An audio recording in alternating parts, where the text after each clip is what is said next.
네, 지피지기 목격자 K 권유 대표 모시겠습니다. 어서 오세요. 안녕하십니까. 예. 네. 그 외신에 밝으시니까 저 이란 사태부터 짧게 좀 정리를 하고 지나갔으면 좋겠어요.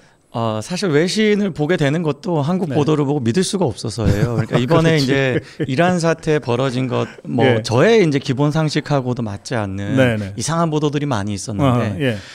제가 이제 이제까지는 좌파 매체, 뭐 심지어 좌파 유튜브, 뭐 좌파 커뮤니티, 뭐 이런 것들을 봤다면 예. 이 사태가 관련해 가지고 굉장히 이상했던 게 거의 모든 기성 매체들이 다 안티 트럼프를 하고 있는 거예요. 예를 들어서 조선일보까지도 네. 미국에서 트럼프의 신뢰를 깎아먹으려고 하는 미국의 좌파 매체들이 하고 있는 딱 그 논조를 정확히 그냥 그 매체를 인용합니다. CNN에서 이렇게 보도를 했다라고 하면서 네. 거기에 대한 평가라든가 거기에 대한 그 미국 정부의 반박이라든가 이런 걸 전혀 실지 않고 지금 이 60% 우라늄 농축한 것에 대해서는 타격 못했다라는 그 CNN에서 소스를 뭐 미국 뭐 정부 관리자, 익명의 정부 관리자 뭐 이런 식으로 표현을 했거든요. 그런 걸 인용해 가지고 마치 신뢰가 있는 소스에서 정말로 반론이 없는 어떤 그런 주장이 나온 것처럼 보도를 하더라고요.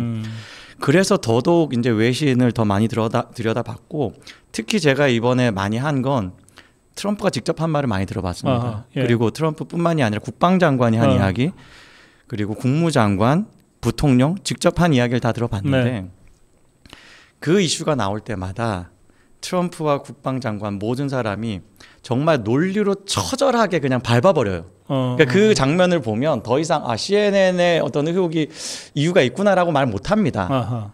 거의 그 어떤 가짜뉴스의 수준이 얼마나 저열한지를, 그러니까 거기에서 보도한 게 뭐 초기 보도도 그렇지만 그 폭격한 이후의 보도도 이런 식이거든요. 예를 들면 DIA에서 미국의 이제 정보국입니다. 거기에서 초기 보고서가 나왔다.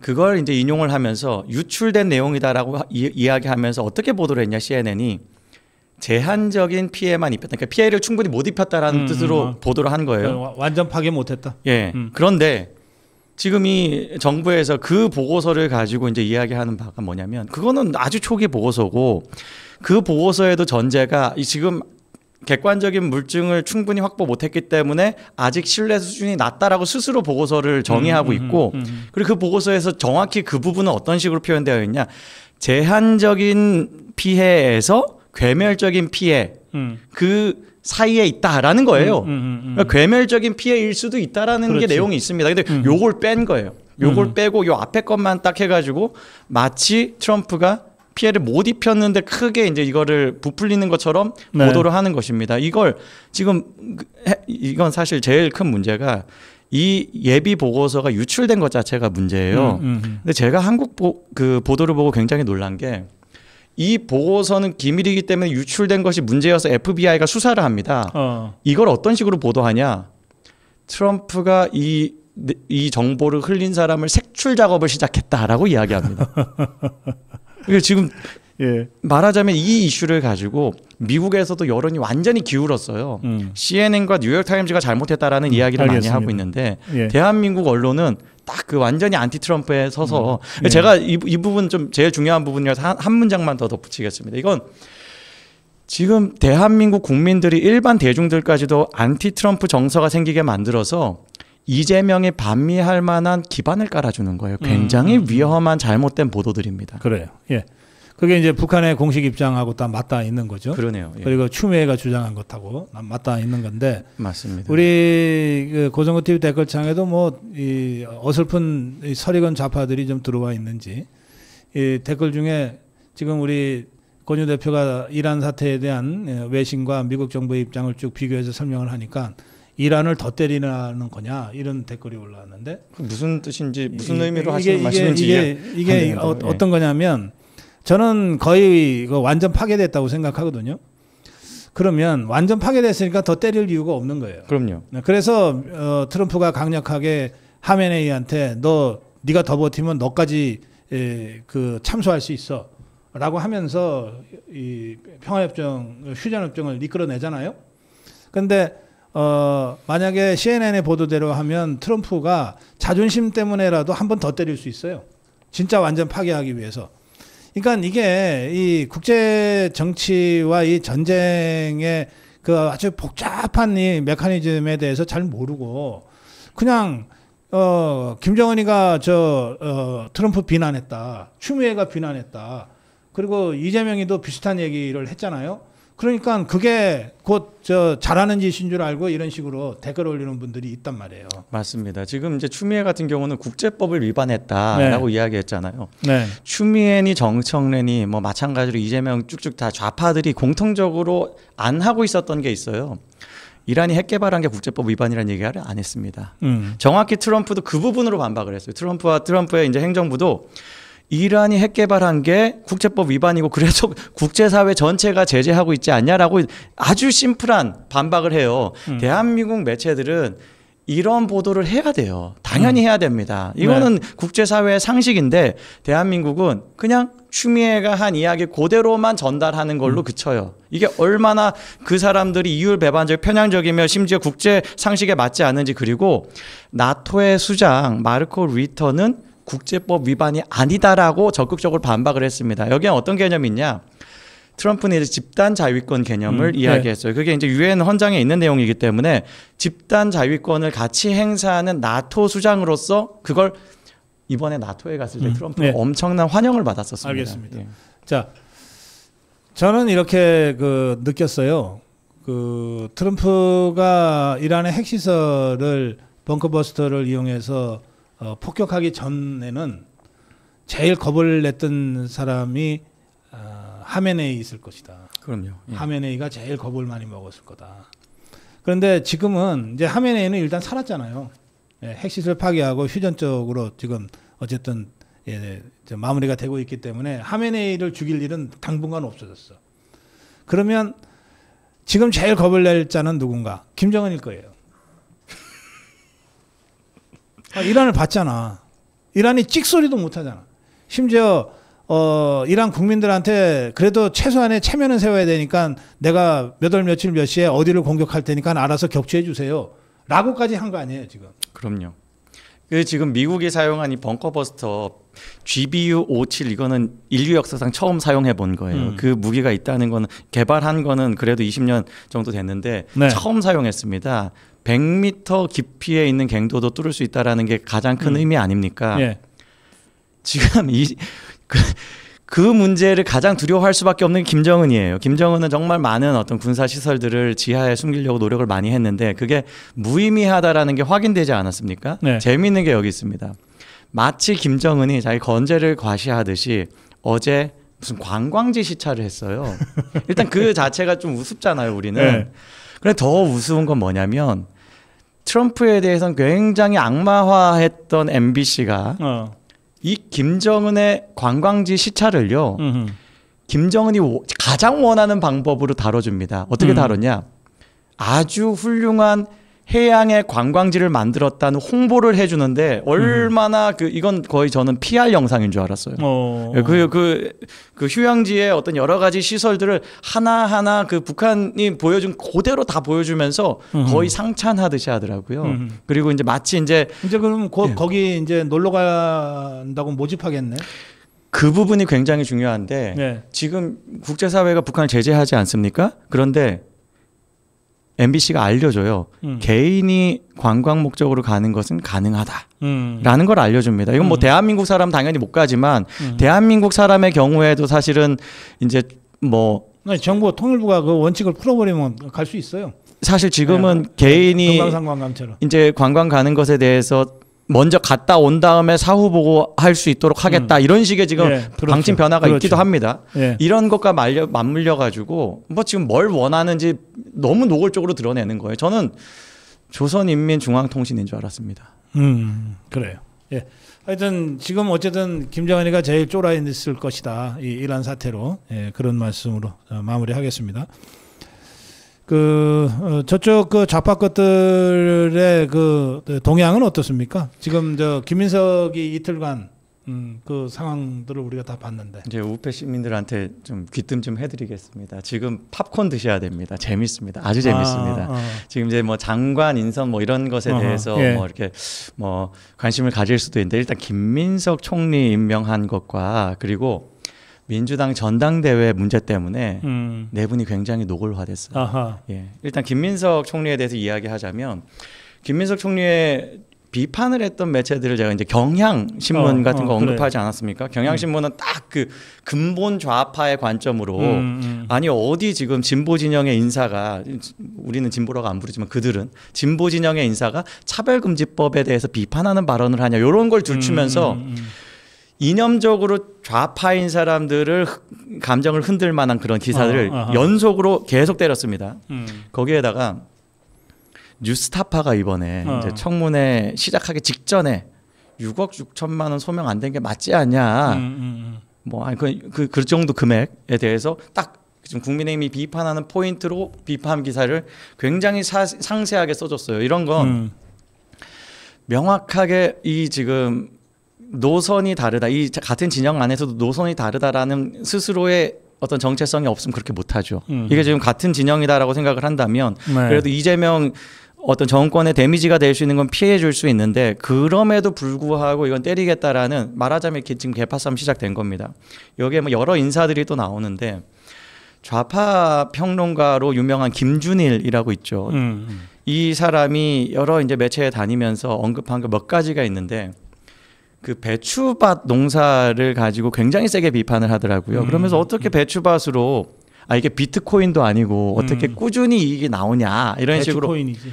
그러니까요. 배추코인 이게 사실 비트코인보다 훨씬 낫습니다. 배추코인이 이 정도 되면 비트코인도 그렇게 재미 못 봐요. 아니 배추코인은 정 안 되면 먹기라도 하거든. 그럼요. 아니 뭐 안 되면 땅이라도 팔면 되잖아요. 그렇지. 뭐 원금이 그대로 있고. 예. 아니 비트코인은 그냥 없는 거야. 가상에만 있는 거야. 그럼요. 300평 가지고 매달 400만 원씩 들어오는 줄 알았으면 저는 하여간 최선을 다해서 농사 지었을 겁니다. 뭐 농지를 임대해서라도 했겠죠. 예. 얼마든지 그거는 사실 농지 임대하는 건 훨씬 더 싸거든요. 노동력만 가지고도 한 달에 그 정도 나온다는 거. 그것도 뭐 하루 종일 일하는 것도 아니잖아요. 그걸 딱 우리 우파 관점에서 비꼬면서 까는, 그러니까 이게 사실 좌파도 비판을 할 때 내부 비판을 할 때 굉장히 점잖게 그래도 선을 안 넘으면서 하잖아요. 근데 지금 좌파들이 이런 걸 비판을 할 때 굉장히 그걸 거의 뭐 다른 진영인 것처럼 노골적으로 비꼬듯이 비판하는 그런 모습들이 보인다. 한두 명이 아니다라고 얘기하겠습니다. 그런데 이 김준일 한 언급 중에서는요. 제가 좀 더 확인해 봐야 되는데 이런 말을 했다라고 하더라고요. 뭐라 그랬냐면 칭화대 유학한 것에 대해서 칭화대 유학 그리고 수학하는 과정이 이렇고 뭐 출석도 성실히 안 한 것 같고 논문도 심지어 표절률이 41% 나오고 뭐 이런 것들 다 쫙 깔리지 않았습니까? 중국 정부가 특별 관리하는 것 아닌가? 라는 의심을 한다. 이런 발언을 했다는 거예요. 구체적인 발언은 좀 더 찾아볼 건데 만일 이게 사실이라면 정말 선을 많이 넘은 거죠. 예, 사실 우파들이 칭화대 관련해 가지고 의심했던 게 이건데 이걸 지금 좌파 인사들이 얘기해 준다면 땡큐죠. 그래요. 뭐 그밖에도 뭐 여러 무슨 이 후보자들이 이제 언론 검증과 청문회를 통해서 이제 뭐 발가벗겨질 텐데 저는 이게 장관도 못 되면서 괜히 물망에 올랐다가 아주 개망신 당한 게 정은경이 같아요. 그렇죠. 예. 정은경이 근데 이게 개망신으로 끝나나? 이건 수사 가야 되는 거 아닌가? 정은경이 이번에 했던 역할은 사실은 대선 때 이재명 돋보이게 하는 역할이었잖아요. 그리고 이번에 했던 역할 하나가 이거밖에 없어요. 김문수 후보가 코로나 뭐 거리두기 먹였다. 뭐 이거 가지고 한번 비판한 거. 그거 말고는 언론 보도된 바도 거의 없습니다.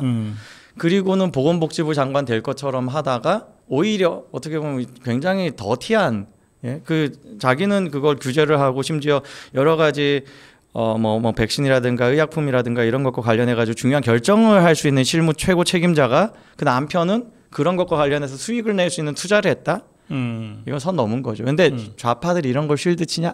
안 해요. 아예 언급을 안 합니다. 버려버린 거예요 이미. 그러니까 아주 자기네들이 이용하기 좋을 때는 이용하지만 아닐 땐 버린다. 어떤 사람들이 그러냐? 운동권이 아닌 사람들, 좌판의 코어가 아닌 사람들, 지킬 가치가 없는 사람 가차없이 버립니다. 뭐 김민석 정도 되니까 그래도 좌파 매체들이 지켜주려는 매체가 더 많이 있는 거지. 아예 그냥 어설프게 한때 그 좌파 시민들을 뭔가 고무시켜가지고 뭔가 그렇게 좋은 이미지를 가지고 있다가 이런 식으로 선거에 한번 이용된 사람은 버릴 때는 아주 가차없이 버린다 이런 걸 경험한 것 같습니다. 그럼 안민석이도 지금 버린 건가? 안민석은 사법 카르텔도 못 지켜주는 것 같은데요. 그래서 지금 정유라 씨가 아주 그냥 도끼가 올라가지고 철저하게 이거 이제 받아내겠다 이렇게 이야기하고 있고 좋습니다. 지금 제일 재밌는 건요. 네. 전당대회입니다. 민주당의 당대표 경선 제일 재밌어요. 이걸로 인해서 우리 계속 관심 갖는 게 김어준과 이재명의 관계 아닙니까? 거기에 균열이 생기기 시작합니다. 그래요? 지금 제가 좌파 커뮤니티를 쭉 보니까 저 박찬대하고 정청래를 각각 서로 따로 민다며? 그렇죠. 따로 미는데 이게 사실 김어준이 지금 노골적으로 막 정청래 하지는 않거든요. 기존 관성도 있고 그리고 이제 어쨌든 매체 흥행도 사실 갈라치는 순간 완전히 이제 힘들어질 수 있으니까. 그런데 이재명 지지자들은 촉이 있는 거죠. 뭘 하는지 계속 유심히 지켜보고 하나 딱 꼬투리 있으면 잡아가지고 그걸 이제 공격을 하는데 이재명 지지자들이 모인 커뮤니티에서 뭘 찾아냈냐면 딴지 커뮤니티, 딴지일보의 총수가 김어준 아닙니까? 딴지의 커뮤니티에서 정청래를 띄우기 위한 여론 조작 작업을 하자라는 모의를 했다는 걸 자기네들이 잡아냈다고 하면서 이재명 지지자 커뮤니티에서 이걸 딱 알리면서 공포문을 시작했어요. 거기에다가 오늘 정청래 저녁 일정이 재밌습니다. 더 파워풀이라는 공연에 이제 본인이 이제 참석을 한다라고 되어 있는데 이게 바로 탁현민과 김어준이 공동 기획한 행사입니다. 저는 지금 이재명 이재명 지지자와 그리고 반대쪽 세력들의 싸움이 점점 더 선명해지는 게 친명과 친문, 친명과 친노 싸움의 반복이다라고 보입니다. 그러면서 정청래가 과거에 이재명에 대해서 서운하게 했을 법한, 서운하게 느껴질 만한 발언들 막 찾아내가지고 막 그걸 다시 이야기하고 이미 다 우리가 그때 봤고 기억하는 건데 그걸 이제 다시 이재명 지지자들이 이야기를 해요. 그러면서 왕수박이라고 부르기 시작했어요. 거기에 같이 원래 정청래가 김어준이랑 굉장히 친밀하지 않습니까? 김어준도 같이 묶어서 가차없이 내칠 정도로 이재명 지지자들은 정말 노골적으로 계파 싸움을 하고 있습니다. 그 반대쪽 그 정도는 아니거든요. 예. 그래요. 알겠습니다. 자, 그 밖에 좌파 언론이나 커뮤니티 동향 중에 좀 짚을 만한 게 또 있습니까? 지금 이제 좌파 커뮤니티들 중에서도 저는 이제 이재명 지지자들이 뭘 보고 있는지 보니까 이제 그런 게 나오더라고요. 좌파 커뮤니티인데 가령 자영업자와 관련해서 불만들이 막 튀어나오는 것, 혹은 여성과 관련해 가지고 불만이 튀어나오는 것, 이런 것들을 막 열심히 캐면서 그게 이제 뭔가 여론 조작이다, 혹은 좌파 진영 내의 특정 계파의 작업이다, 이런 식으로 하면서 공격하는 게 있습니다. 그런데 뭔 내용인지 들여다 보면 그 절규하는 분들이 너무 억울하겠어요. 가령 최저임금 너무 많이 올리면 자영업자 힘들다라고 이 글만 써도 이거는 왕수박이 하는 거다, 이런 식으로 하는 거예요. 이건 상식이잖아요. 최저임금 많이 올리면 힘들어지는 거 맞지 않습니까? 그걸 걱정하는 건 당연한 겁니다. 3개월만 일해도 퇴직금 주게 법을 만든다. 이거 자영업자들이 가장 고통스러워하는 거 맞아요. 그러니까 우리는 이제 두 가지 면에서 통쾌함을 느끼죠. 하나는 이재명을 지지했던 사람들이거든요.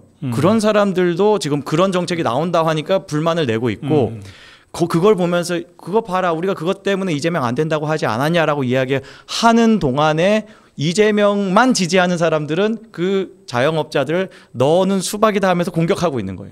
그런 그림들이 나오고 있습니다. 이게 일단은 그런 단편적인 부분들을 보고 우리가 기뻐하고 그런 건 의미가 없죠. 예. 이거는 이재명 정권이 실력이 없어서 문제가 생겼을 때 그 갈등을 더 키워서 좌파 정권이 무너지는 촉발제가 될 것이다 생각이 듭니다. 예, 모택동이가 잃어버린 정권을 되찾으려고 홍위병을 앞세웠잖아요.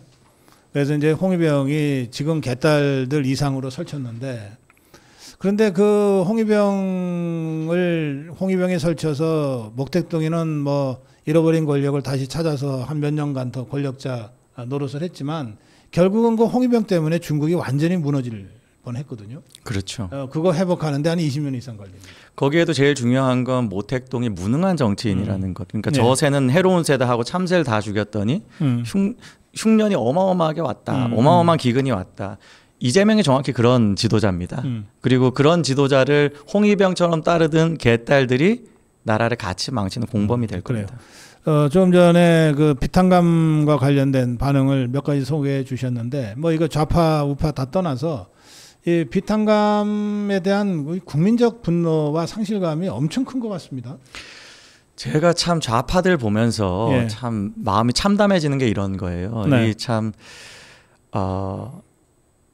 이 사람들은 자기가 이득을 보는 거, 손해를 보는 거 이런 걸 떠나서 다른 사람이 이득을 볼 때 그걸 못 참아요. 그 정서가 너무, 그러니까 지금 이 비탄감 한다고 해서 말하자면 이재명을 지지한 사람들이 그 비탄감 때문에 자기가 손해 보는 건 없잖아요. 근데 다른 사람이 이득 보는 것에 대해서 분노합니다. 그게 손해지. 개딸들 사고 방식으로는. 그렇죠. 그러니까 이 사람들은 배 아픈 건 못 참는 거예요. 그렇지. 그런 정서로 지금 이 정치에 관심을 가지고 참여를 하고 있었던 것이기 때문에 그런 데서 자신의 굉장히 저열한 본성이 드러난 것을 자기 거울 보고 좀 깨달았으면 좋겠다는 생각을 하면서 비탄감 자체가 가지는 문제는 그런 배 아픔의 문제가 아니죠. 금융 시스템이 교란될 수 있고 그런 것들이 말하자면 이 앞으로도 모럴 해저드가 계속 반복이 되어서 그런 것들이 금융을 더 부실화할 그런 걱정이 있는 것인데 지금 좌파들은 그냥 자기 배 아픈 것만 생각하고 있다. 그렇게 말씀드리겠습니다. 예. 그 마지막으로 그 무안공항 참사 관련해서 그 이재명이가 며칠 전에 광주 갔을 때 무안공항 참사 유가족 대표가 아주 절규했어요. 179일이 됐는데 179명이 참변을 당한 사고 179일째예요. 또 그게. 근데 누구도 책임지는 사람이 없고 막 이런 식으로 쭉 절규를 했는데 이재명이 답변이 뭐 지금 뭐 내가 나선다고 해서 뭐 더 뭐 될 것도 없고 이거야. 제가 그 답변이 적용될 만한 여러 사례를 하나씩 말씀드리겠습니다. 세월호 자기가 더 나서면 뭐가 나옵니까? 특조위 또 돌리잖아요. 이태원 참사 자기가 나서면 뭐 더 나옵니까? 또 돌리잖아요. 내란 특검, 영부인 특검, 최상병 특검 돌리면 뭐 나옵니까? 또 돌리잖아요. 선택적으로 지금 하는 것 아닙니까? 누가 봐도 더 뒤져서 나올 게 없는 것들을 다 하고 있으면서 무한공항에 대해서만 그렇게 한다는 건 반대로 해석하는 게 맞는 것 같아요. 뭐 건드렸다가 나올까 봐 안 하는 것 같습니다. 예. 그리고 이 무한과 관련해서는 더 끔찍한 건 뭐냐면 지금 광주에 가서 자기가 하려고 했던 게 이거예요. 광주에 있는 군 공항을 이전을 한다. 어디로? 무안공항으로 이전한다는 겁니다. 무안공항에다가 군공항 갖다 붙여서 민관 뭐 공항으로 더 큰 국제공항을 만들겠다. 이 지금 플랜을 가지고 있는데 무안공항에서 참사가 난 근본적 이유는 버드 스트라이크가 잘 일어날 수 있는 그 구조거든요. 그러니까 그렇지. 거기다가 군공항을 이전한 다음에 철새한테 신호등 달 겁니까?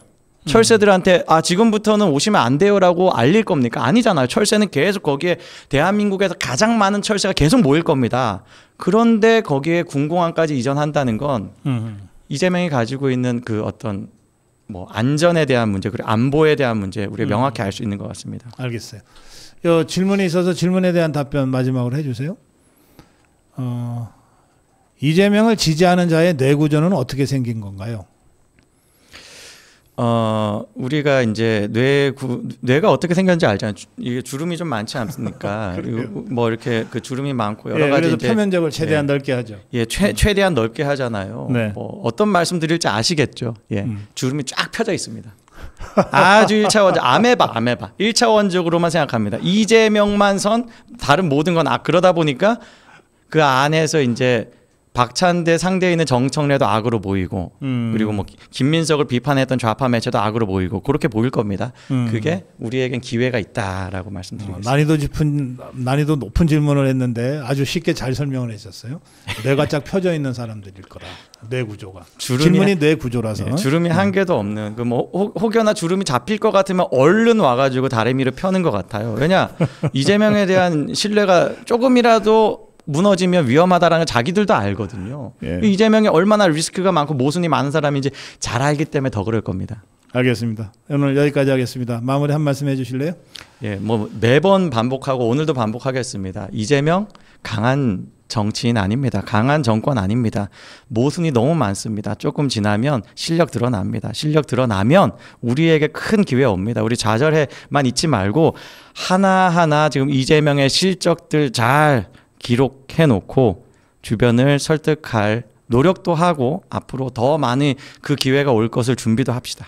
예, 지피지기였습니다. 예, 저걸 알아야 싸워 이길 수 있다고 하는 그 지피지기. 사실은 누구도 하기 싫은 일을 지금 우리 목격자 K 권유 대표가 하고 계십니다. 얼마나 괴롭고 힘들겠어요. 이 방송 준비하려면 그래도 몇 시간 최소한 몇 시간 또는 며칠은 저 이재명이가 뭔 소리 했는지도 봐야 되고 좌파 저 유튜브 들어가서 봐야 되고 좌파 언론들 들어가서 봐야 되는데 하여튼 우리가 꼭 해야 되지만 다 하기 싫어하는 이런 일을 우리 대신해 주고 계십니다. 권유 대표 오늘 말씀 잘 들었습니다. 고맙습니다. 감사합니다. 네.